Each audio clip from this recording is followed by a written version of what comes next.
జై శ్రీరామ్ మిత్రులారా, ఈరోజు అప్పడాల బ్యాచ్ గురించి మాట్లాడబోతున్నాను.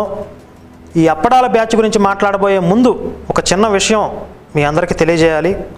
కొంతమంది కామెంట్లో అంటూ ఉన్నారు, అసలు ఈ మతాల గురించి మత గ్రంథాల గురించి మాట్లాడడం, ఒక మత గ్రంథంలో ఉన్నటువంటి లోపాలను కానీ దోషాలను కానీ ఎత్తి చూపించడం అవసరమా? ఇవన్నీ పని పాట లేని వాళ్ళు చేసే పని, అనవసరం అంటూ కొంతమంది కామెంట్లు చేస్తూ ఉన్నారు.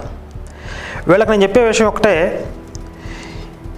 ఈరోజు జాతీయ అంతర్జాతీయ స్థాయి విషయాల దగ్గర నుంచి ఇప్పుడు ప్రస్తుతం భారత్ పాకిస్తాన్ల మధ్య ఏర్పడినటువంటి ఉద్రిక్త వాతావరణం కానివ్వండి, మొన్న పుల్వామాలో భారత జవాన్లపై జరిగిన ఉగ్రదాడి, ఆ స్థాయి విషయాల దగ్గర నుంచి మారుమూల పల్లెటూర్లలో జరిగే